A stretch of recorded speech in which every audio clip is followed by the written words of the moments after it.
کہ ہم جو ہے وہ ٹھیک کر دیں، بنانا ہو اس کے پور، اس کے سارے پور جو ہے وہ ٹھیک کر دیں، ہم اس پہ قادر ہیں، یعنی اس کی انگلیاں جیسے تھیں بغیر فرق کے ویسے ہی کر دیں، اور ان کی ہڈیاں ان کے موقع پر پہنچا دیں۔ جب چھوٹی چھوٹی ہڈیاں اس طرح ترتیب دے دی جائیں تو بڑی کا کیا کہنا۔ یعنی اللہ تعالیٰ فرما رہا ہے شکل بنانا تو یہ ہے، اس کے علاوہ جو انگلیوں کے جو پورے ہیں جیسے تھے ان کو بھی ویسے ہی بنانے پہ اللہ تبارک و تعالی قادر ہے۔ بل یرید الانسان، بلکہ آدمی ارادہ کرتا ہے، چاہتا ہے، لیفجر امامہ، کہ بدی کرے وہ اس کی نگاہ کے سامنے۔ انسان کا انکار بعثت اشتباہ اور عدم دلیل کے باعث نہیں، بلکہ حال یہ ہے کہ وہ بحال سوال بھی اپنے فجور پر قائم رہنا چاہتا ہے، کہ بطریق استہزاء پوچھتا ہے قیامت کا دن کب آئے گا۔ حضرت ابن عباس رضی اللہ عنہما نے اس آیت کے معنی فرمائے کہ آدمی باس و حساب کو جٹلاتا ہے جو اس کے سامنے ہے۔ سعید بن جبیر نے کہا کہ آدمی گناہ کو مقدم کرتا اور توبہ کو مؤخر، یہی کہتا رہتا ہے کہ اب توبہ کروں گا، اب عمل کروں گا، یہاں تک کہ موت آ جاتی ہے اور وہ اپنی بدیوں میں مبتلا ہو جاتا ہے۔ یہ ہے بل یرید الانسان، بلکہ آدمی چاہتا ہے لیفجر امامہ، کہ وہ اس کی نگاہ کے سامنے کیا ہے، گناہ کرے۔ یسألو، وہ سوال کرتا ہے، ایان یوم القیامہ، کب ہوگا قیامت کا دن، اور یہ بھی کیا ہے، بطور استہزاء کرتا ہے وہ۔ فَإِذَا بَرِقَ الْبَصَرُ، پھر جب اذا چندیا جائیں گی، اذا جب بریکا چندیا جائیں گی، البصر آنکھیں، اور حیرت جو ہے وہ دامن گیر ہوگی جب قیامت آئے گی۔ وَخَسَفَ الْقَمَرُ، اور چاند گہ جائے گا، یعنی چاند تو کیا ہے، بالکل ختم ہو جائے گا، تاریک ہو جائے گا، اور روشنی زائل ہو جائے گی اس کی۔ خسفہ بالکل روشنی اس کی ختم ہو جائے گی۔ وَجُمِعَ الشَّمْسُ وَالْقَمَرُ، اور جمع کر دیا جائے گا، ملا دیا جائے گا شمس اور قمر کو، یعنی قمر اور شمس ایک ہو جائیں گے، سورج اور ستارے۔ یہ ملا دینا یا تو طلوع میں ہوگا، دونوں مغرب سے طلوع کریں گے، یا دونوں بے نور ہو جائیں گے۔ یقول الانسان یومئذ ایان المفر، کہے گا، یقولو کہے گا، الانسان انسان، یومئذ اس دن یعنی قیامت کے دن، این المفر، کدھر جو ہے وہ کیا ہے بھاگنے کی جگہ، کہاں ہے، کدھر بھاگ کے جاؤں، یعنی بھاگنے کی جگہ کہاں ہے جو اس حال ہے وہ وحشت سے رہائی ملے۔ کلا، ہرگز نہیں، لا وزرا، نہیں ہے کوئی پناہ، الی ربک، اور اس دن تیرے رب ہی کی طرف، یومئذ اس دن، المستقر، ٹھہرنا ہے۔ تمام خلق اس کے حضور حاضر ہوگی، حساب کیا جائے گا، جزا دی جائے گی، جسے چاہے گا اپنی رحمت سے جنت میں داخل کرے گا، جسے چاہے گا اپنے عدل سے جہنم میں ڈالے گا۔ یُنَبَّأُ الْإِنسَانُ یومئذ، بتا دیا جائے گا اس دن انسان کو، جتا دیا جائے گا انسان کو، یومئذ اس دن، بما قدم، جو اس نے مقدم کیا، آگے بھیجا، وآخرہ، اور جو اس نے پیچھے رکھا، جو اعمال ہیں وہ سارے اس کے سامنے کر دیے جائیں گے۔ بل الانسان علی نفسہ بصیرہ، بلکہ آدمی خود ہی، علی نفسی، اپنے حال پر، بصیرہ، نگاہ رکھتا ہے۔ یعنی شان نزول حضرت سید عالم صلی اللہ علیہ وسلم جبرائیل امین کی وحی پہنچا کر فارغ ہونے سے قبل، اور آگے جو آ رہا ہے تو یعنی اس کے انسان جو ہے اپنی جتنا نفس ہے اس پہ خود اس کی کیا بصارت ہے، یعنی خود وہ اپنے آپ کو سمجھتا ہے کہ اس نے کیا جو ہے اعمال کیے۔ وَلَوْ أَلْقَ مُعَاذِيرَهُ، اور اگر ڈال دے وہ، معاذیرہ، اپنی ساری معذرت اور بہانے، اور اگر اس کے پاس جتنے بہانے وہ سب ڈال دے، لیکن وہ اپنی بصیرت خود رکھتا ہے۔ لا تحرک بہ لسانک، اور نہ حرکت دو تم اپنی زبان کو، لتعجل بہ، تاکہ اس سے جلدی کرے۔ اس کی شان نزول ہے کہ حضرت جبریل امین وہی پہنچا کر فارغ ہونے سے قبل حضور صلی اللہ علیہ وسلم یاد فرمانے کی صحیح فرماتے تھے اور جلد جلد پڑھنے اور زبان اقدس کو حرکت دیتے۔ اللہ تعالیٰ نے سید عالم صلی اللہ علیہ وسلم کی مشقت گوارا نہ فرمائی اور قرآن کریم کو سینہ پاک میں محفوظ کرنا اور زبان اقدس پر جاری فرمانا اپنے ذمہ کرم پر لے لیا، اور آیت کریمہ نازل فرما کر حضور صلی اللہ علیہ وسلم کو مطمئن فرما دیا کہ لا تحرک بھی لسانک، نہ حرکت دو تم اپنی زبان کو، لیتا جل بھی، تاکہ جلدی جلدی جو ہے کیا اس کو پڑھو، تم اس کے لیے جلدی نہ کرو۔ ان علینا جمعہ، بے شک ہم پر ہے اس کا محفوظ کرنا، وقرآنہ، اور اس کا پڑھنا، یہ سب ہمارے ذمہ ہے، آپ جلدی نہ کریں۔ فَإِذَا قَرَأْنَاهُ فَاتَّبِعْ قُرْآنَهُ، تو کیا فرما دیا؟ پس جب قرأناہ، ہم پڑھیں اسے، یعنی آپ کے پاس وہی آ چکے، فَاتَّبِعْ، پس اتباع کرو، قرآنہ، اس پڑھے ہوئے کی، بھائی اس کی اتباع کرو۔ اور اس آیت کے نازل ہونے کے بعد نبی کریم صلی اللہ علیہ وسلم وحی کو با اطمینان سنتے، اور جب وحی تمام ہو جاتی تب پڑھتے تھے۔ ثم ان علینا بیانہ، پھر بے شک ہم پر ہے اس کا ظاہر فرمانا، اس کا ظاہر فرمانا بھی ہے، اس کے جمع کرنا، اس کا پڑھنا، اس کی اتباع، اس کا بیان، اور بیان جمع پڑھنا یہ اللہ تبارک و تعالیٰ نے اپنے ذمہ لے لیا۔ کلا، ہرگز نہیں، بل تحبون العاجلہ، پھر کفار کی طرف کلام ہوا کہ اے کافرو، تحبون، بلکہ تم پسند کرتے ہو، محبت کرتے ہو، کس سے؟ العاجلہ، اس عاجلہ دنیا کی زندگی سے، وتذرون الآخرہ، اور آخرت کو چھوڑ دیتے ہو۔ اس لیے انسان جو ہے ہمیشہ اس کے ذہن میں آخرت کی زندگی ہو، دنیا کو نفع نقصان برداشت ہوتا ہے، آخرت کا نفع نقصان جو ہے برداشت نہیں ہوتا۔ وجوہ یومئذ نادرہ، کچھ منہ اس دن نادرہ ہوں گے، تر و تازہ ہوں گے، اللہ تعالیٰ کی نعمت اور کرم سے تر و تازہ ہوں گے۔ الی ربہا ناظرہ، اور اپنی رب کی طرف جو ہے وہ کیا ہے؟ دیکھتے ہوں گے۔ ووجوہ یومئذ باسرہ، اور کتنے ہی چہرے اس دن کیا ہے؟ بگڑے ہوں گے۔ تظن ان یفعل بہا فاقرہ، وہ سمجھتے ہوں گے کہ ان کے ساتھ کیا کیا جائے گا؟ ایسا کہ یفعل، ایسا کیا جائے گا بھی اس کے ساتھ، فاقرہ، اس کی کمر ٹوٹ جائے گی۔ کلا، ہرگز نہیں، اذا بلغت التراقیہ، جب جان پہنچ جائے گی گلے میں، وَقِیلَ مَنْ رَاقٍ، اور کہیں گے کہ کوئی ہے جھاڑ پھونک کرنے والا، کوئی جھاڑ پھونک کرنے والا جو ہے موجود ہے، یہ کہیں گے تاکہ اس کو شفا حاصل ہو۔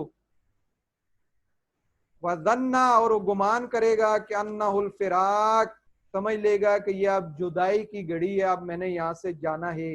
وَالْتَفَّتِ السَّاقُ بِالسَّاقِ، اور مل جائے گی اس دن پنڈلی پنڈلی کے ساتھ۔ اِلَىٰ رَبِّكَ يَوْمَئِذٍ الْمَسَاقُ، اور رب ہی کی طرف اس دن کیا ہے؟ ہانکنا ہوگا۔ مساق کیا؟ ہانک کے لے کے جانا۔ تو ان جو ہے اس رکوع میں آخری آیات میں یہ پتہ چلا کہ کچھ چہرے جو ہے تر و تازہ ہوں گے اور کچھ چہرے بگڑے ہوئے ہوں گے، اور وہ سمجھ جائیں گے کہ اب جان الگ تک پہنچ چکی ہے، اب آخرت کا سفر ہے، جدائی ہے، اور اس دن جو ہے روز معاشر پنڈلی پنڈلی سے ملے ہوگی، اور اپنے رب ہی کی طرف ان کا کیا ہانکنا ہوگا۔